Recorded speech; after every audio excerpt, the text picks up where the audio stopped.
Was created specifically for the small screen. He was a handsome man, a little craggy perhaps, not quite as unnaturally gorgeous as some of the soap opera fictionals, but definitely the better looking of the two men. Not that Niles had much to worry about. Obviously his chin was weaker, and he'd been going bald for some time, and his nose was perhaps a little long, but all that added character. And he was real, of course. That made a difference. "Whereas this, on the other hand," he said, ignoring the mention of Justine Coverley. He really didn't want to talk about her today, or any of the others, or his ex-wife. "These weekly sessions with you, that's something I came to of my own accord. It was my decision to come and see you. I wasn't pressured into it by anybody, so—" Niles shrugged, waving a hand idly. "There we are, completely different situations." Ralph half smiled, raising one eyebrow, the imperfections of which had been discussed by the studio's design team for some days. He paused dramatically for a moment before speaking. "That's the only difference?" Niles swallowed. "Well, yes, absolutely." He coughed. "The only difference that matters. To me, I mean."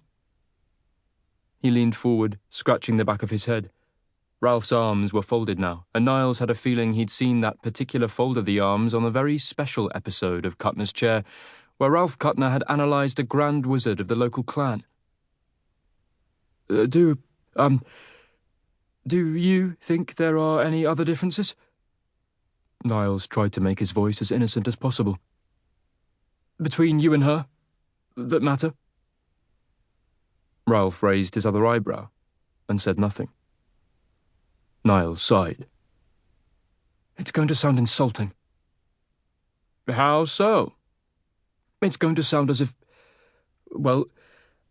I don't consider you a real—" He swallowed. "You know." Ralph's eyes crinkled just so, in a way that hadn't been designed into him, but was encouraged by the director all the same, particularly for close-ups. The crinkle of Ralph's eyes was a happy accident for the translation team. "No, I don't know. You're going to have to tell me." He chuckled. "A real therapist? A real jerk? A real human being? What?" Niles shifted uncomfortably in the chair for a moment. "A real therapist," he finished, weakly. Ralph leaned back against the wall, lowering and raising his eyebrows in a little ballet. His eyebrows were very expressive when he wanted them to be. "Hesitation? That's very interesting." The author stared Ralph Cutner right in the eye as his ridiculous eyebrows waggled like caterpillars. With one insouciant glare, he dared the man to make his accusation and be done. Instead, the fictional crumbled, utterly defeated. Niles didn't look at Ralph. He looked at the floor. The silence stretched on. "Here's the thing, Niles." Ralph suddenly grinned, showing teeth. "I'm not a real therapist. I mean, I made that clear when you started coming to see me. Technically, I'm a life coach, because to call yourself a therapist, you need to get certain degrees. I don't have those. I never went to college. I was never the age you go to college at. I've always been 35, or able to play 35, I should say. In real terms, I'm 9. He leant forward, jerking a thumb conspiratorially at the certificates on the wall. "The moment I came out of the translation tube, those degrees were waiting for me. They're not real either, just props from the show." Another dry little chuckle.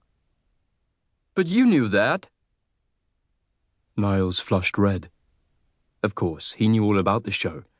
Cutner's Chair, a 1-hour weekly drama about a curmudgeonly psychiatrist with a heart of gold who, with the help of a clutch of beautiful interns, solved one crippling neurosis per week in time for a montage of learning moments cut to some unobjectionable indie song aimed at the dad demographic.